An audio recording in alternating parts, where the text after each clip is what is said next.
బాలినేని శ్రీనివాసరెడ్డి మీద నేను కేసు పెట్టి వచ్చాను, మీరందరూ సాక్ష్యం, అన్ని పేపర్లు టీవీలో వచ్చింది. ఇప్పటికి 78 గంటలు 80 గంటలు అయింది. ఇంత మటుకు ఎందుకు ఎఫ్ఐఆర్ చేయలేదు, ఎందుకు అరెస్ట్ చేయలేదు అంటే ఆయన అంటే భయ్యమా, భక్త్యా, గతంలో మీకు పోస్టింగ్లు ఇప్పించారనా? ఎస్పీ గారు మీరు లేరప్పుడు కొంతమందికి ఇప్పించి ఉండొచ్చు, మీరు దాన్ని చాలా సీరియస్గా తీసుకోవాలి. మారి వయసులు చాలా బాధపడ్డారు, మనం 4 గంటలను నిర్బంధించారు, మా చుట్టాలు, మా పిల్లము, మా నాన్న అందరూ అన్నారు, అరే నీ గవర్నమెంట్ మారినా స్టేషన్ కంపల్సరీ అండి. లేదు డాడీ ఈసారి సబ్ జైలు కూడా ఉంటుంది, 3వసారి నేను నిజంగానే చేసిపోతాను ఏదో ఒకటి, నాకు 3 అంకె ఇష్టం, మనకు 3 పిల్లలని చెప్పా. అంటే ప్రభుత్వం మారినా నా నిర్బంధం తప్పదనేదానికి నిదర్శించారు. సరే అది పోలీస్ డ్యూటీ, అక్కడేమైనా అవాంఛనీయ సంఘటనలు జరిగితే నన్ను కొడతారో దాన్ని నేనేమన్నా ఏదైనా చేస్తానుకో, చేశారు, హ్యాట్సప్, దాన్ని నేను కాదన్ను. అంటే మమ్మల్ని మీద ఏమో యాక్షన్ రియాక్షన్ ఫాస్ట్ సెకండ్లు గంటల్లో.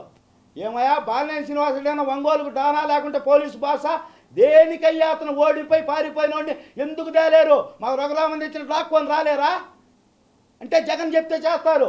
ఇప్పుడు ఎవరు చెప్పాలి? 3 రోజులు ఆగని చెప్పిస్తా, ఇదే లోకేష్ గారి చేత లాక్కొని వచ్చి స్టేషన్లో పెట్టకపోతే తోడగొట్టి చెప్తున్నా, ఎట్లా తప్పించుకుంటాడు చూద్దాం. అమెరికా బాతులు లాక్కొస్తారు, ఏం తమాషా చేస్తున్నాడు?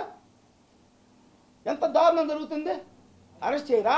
నాకు 60 వయసులు ప్లస్ నన్ను నమ్మే కొంతమంది సామాజిక వర్గాలు కాదు, ఎవడైతే పోరాటం చేస్తాడో అని చాలామంది ప్రేమిస్తారు, ప్రేమించడం లవ్ కాదు, అభినందనలు తెలుపుతారు, వాళ్ళందరూ నాకు ఫోన్ టచ్ వచ్చారు.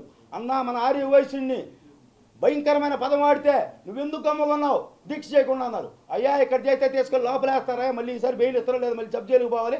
నేను చీరాల కేంద్రంగా వితిన్ డేస్లో రాష్ట్ర వ్యాప్త ఉద్యమానికి చేసి అక్కడ మాకు ఎంఎం కొండ గుండెల్లో పెట్టుకుంటా అన్నాడు, తల్లిలాగా చూసుకున్నాడు, తల్లిని కొడుకట్టు చూసుకున్నట్టు చూసుకుంటా అన్నాడు. అతని ఆధ్వర్యంలో 100 మందితో ధర్నా చేస్తా, అప్పుడు అరెస్ట్ చేసి చూద్దాం.